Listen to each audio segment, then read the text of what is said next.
Okay, so over the weekend, your homework was to do page 15, and you were practicing with translation from what we had done on Friday. And I wanted us to look at a couple things to make sure you're ready for the SNORC activity you guys are about to do. So first off, it says, which RNA do you use to code for amino acids?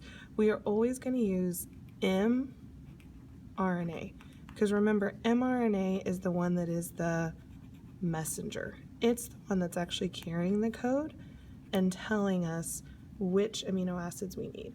tRNA is just the one that's bringing the amino acids, right? So mRNA is the one that has the code. tRNA is the one that has the anticodon. Anti meaning not. It's not the code we're going to use. Okay, so then you had to actually do some transcription and translation.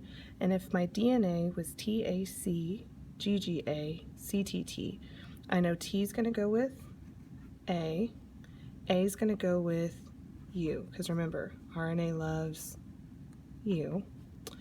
C is going to go with G, C, U, G, A. And I've got them in their clusters of 3. Okay, now from mRNA, I'm turning it into tRNA. So A is going to go with U,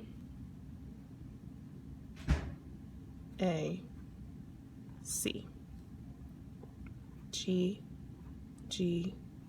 A, C, U.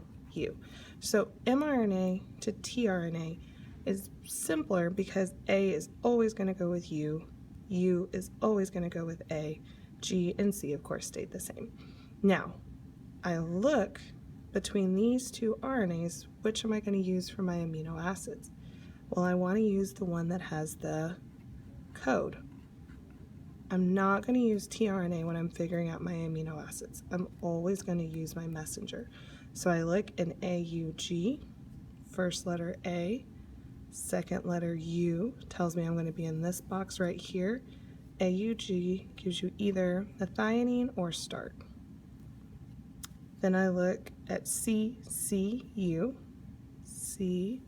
CCU, I should have pro. And then GAA,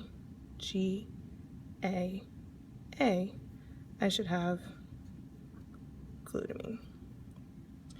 And so when I'm going through, sometimes they're going to ask you to figure out the tRNA, but we're never using that as our code. We always are going to go back to the mRNA when we're using our table for the basis.